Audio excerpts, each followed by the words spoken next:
No primeiro Matrix, com exceção dos agentes, pouco foi revelado sobre os personagens que compõem os programas do sistema. Mas em Reloaded e Revolutions, eles foram fundamentais para a progressão da trama, como é o caso do Chaveiro, do Merovingio, do Arquiteto e, claro, do Oráculo.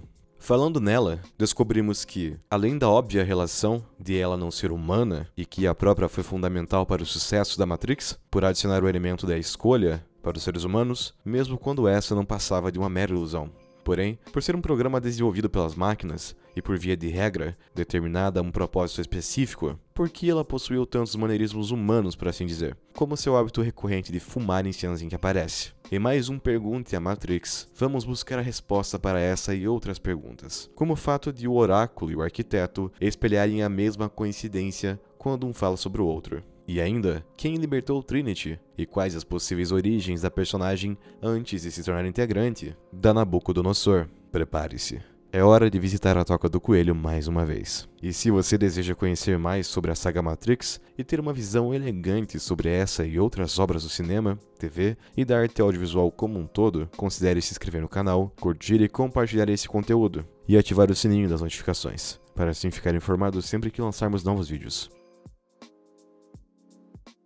O termo oráculo, por extensão, pode significar tanto o local em que se busca uma resposta divina, quanto a própria mensagem ou intermediário que a transmite para os seres humanos. Tendo grande participação em diversas culturas e mitologias, sobretudo a grega, o oráculo se tornou um símbolo de sabedoria e divindade, tendo conhecimento da verdade acima dos demais. Em Matrix, esse conceito é apresentado através da personagem título, mas também desconstruído ao longo das sequências, pois, como se vê no filme original, o Oráculo tinha uma aura de mistério e dúvida sobre se ela era humana, com um dom acima dos demais. E em Reloaded, nos é revelado que ela é um programa criado no mundo das máquinas. Não apenas isso, o Oráculo foi desenvolvida para analisar certos aspectos da psique humana, o que foi fundamental para que a Matrix fosse capaz de manter os humanos sobreviventes presos na realidade simulada das máquinas, de tal forma que ela é considerada, nas palavras do criador da Matrix, como a mãe de sua criação. E como os demais programas apresentados ao longo do filme,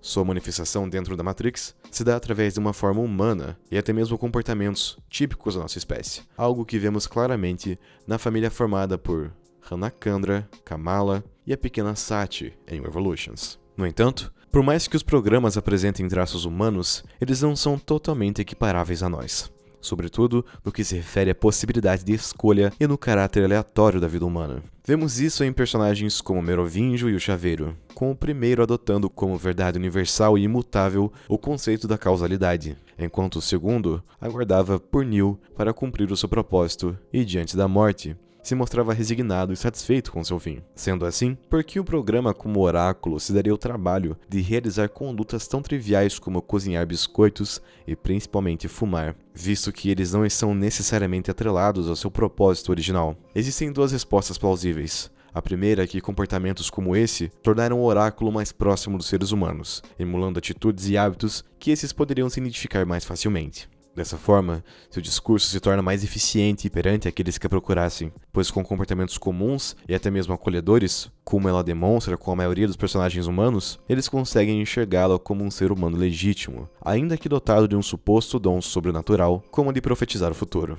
Logo, o fato da personagem cozinhar biscoitos e fumar, e até mesmo sua aparência ser uma senhora de idade simpática e acolhedora, não são aleatórios, mas sim propositais para que o Oráculo possa cumprir sua programação, e mais futuramente, até mesmo extrapolá-la, como vemos em sua manipulação dos personagens e eventos para conquistar o fim da guerra entre humanos e máquinas. Entretanto, mesmo com a personagem sendo convincente em se passar por um humano, até pelo fato de ter sido criada para conviver entre eles, é possível notar que os comportamentos ainda possuem um certo controle e frequência, que não costumam ser vistos em seres humanos, como o fato dela fumar apenas um cigarro em cada cena, e de fazer uma quantidade específica de biscoitos, de oferecer e consumir apenas uma bala na conversa com Neo, dentre outros. Dessa forma, mesmo sem Neo ter revelado isso diretamente ao público quando diz que o Oráculo é um programa no mundo das máquinas, já havia indícios de sua real origem em sua primeira aparição na saga, porque o Oráculo e o Arquiteto espelharam a mesma coincidência quando falam um do outro. Mesmo com os filmes apresentando diversos diálogos expositivos para introduzir o público ao universo da Matrix, isso não impediu aos Wachowski de também se aproveitarem da sutileza para dar pequenas pistas sobre os pontos mais obscuros das tramas dos filmes, além de atiçar a mente dos espectadores para preencher eles mesmos as diversas lacunas do enredo. Prova disso está em uma locução adverbial que tanto o Arquiteto quanto o Oráculo mencionam quando falam um do outro.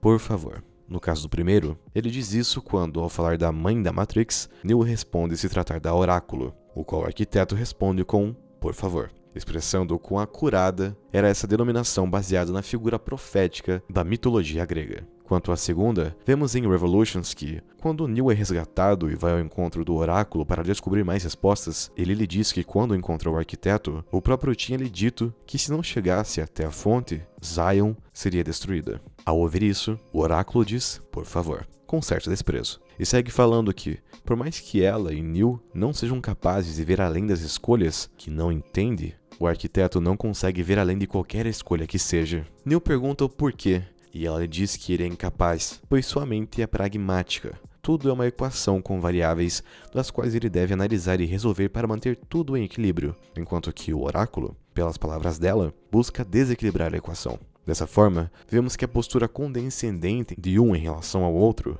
representa o quão opostos são seus pontos de vista, mas ao mesmo tempo também demonstram o quão ambos necessitam um do outro para fazer a Matrix funcionar e o status quo ser mantido. Para que a raça humana se mantenha presa e a paz condicionada seja garantida, é preciso a lógica do Arquiteto e a escolha do Oráculo combinadas para que a humanidade aceite a Matrix como realidade. Ainda que, como visto nas versões anteriores do sistema, isso acabe por criar uma falha que vai se escalando ao ponto de comprometer a supremacia das máquinas, que seriam os humanos libertos que constroem e reconstroem Zion. Dito isso, mesmo que sejam programas quase que diametralmente opostos, um precisa do outro para alcançarem seus objetivos. E mesmo quando o Oráculo atinge seus objetivos ao final de Revolutions, o Arquiteto se resigna perante os resultados, pois sabe que uma solução diferente, mas efetiva, foi conseguida e que mesmo com os seres humanos livres para saírem, o domínio das máquinas sobre o mundo segue garantido, como vemos nos eventos de Resurrections.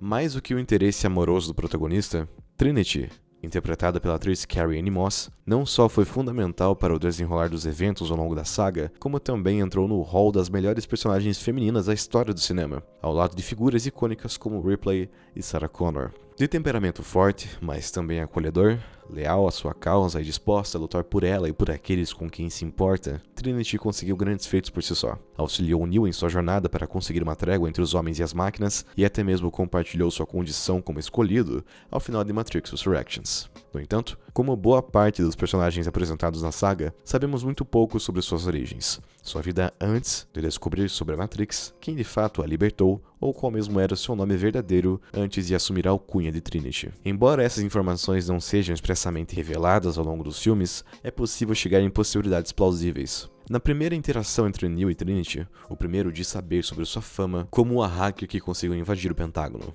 algo que ela diz ter sido há muito tempo atrás. Desse diálogo, percebemos que Trinity, tal como Neo, era uma hacker quando estava conectada na Matrix, possivelmente tendo uma vida dupla para manter seus atos criminosos sob segredo.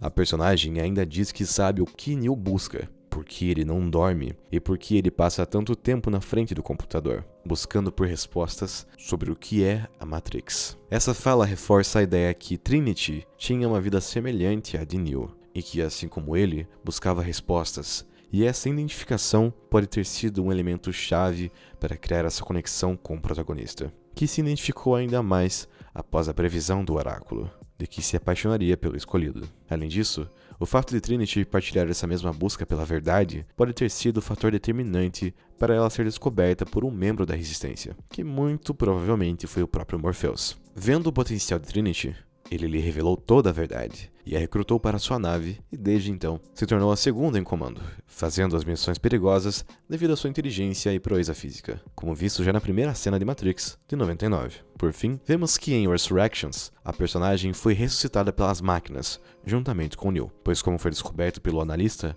ambos eram fundamentais para o funcionamento de sua nova versão da Matrix, pois o desejo incessante, mas nunca concretizado de Neo e Trinity estarem juntos era o que mantinha a grande maioria dos humanos presos à simulação. Para mantê-los afastados, o analista criou novas identidades, tanto na forma de uma imagem residual totalmente diferente das formas originais dos personagens, quanto em seus nomes, como Trinity recebendo o nome de Tiffany. No entanto, como grande parte dos conceitos da Matrix, esse nome pode não ter sido uma escolha aleatória. Há uma grande possibilidade de que Tiffany fosse o nome real de Trinity, antes dela ser libertada. Assim como Thomas Anderson era o nome original de Neo, com ambos compartilhando vidas semelhantes. Trinity teria seu apelido de hacker, por assim dizer, que posteriormente ela adotou como seu nome verdadeiro quando se tornou um membro da Resistência. Infelizmente, essa é mais uma pergunta que Matrix Resurrections não respondeu em seu lançamento. E com a má recepção do filme, é improvável que tenhamos uma sequência direta em um futuro próximo.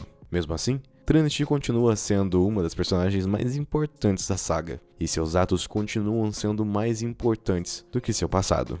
E aqui encerramos mais um vídeo. Esperamos que todos tenham apreciado e reforçamos a importância de curtir, se inscrever no canal, compartilhar o conteúdo e curtir e ativar o sininho das notificações. Nos veremos em breve com mais um conteúdo de nível elegante.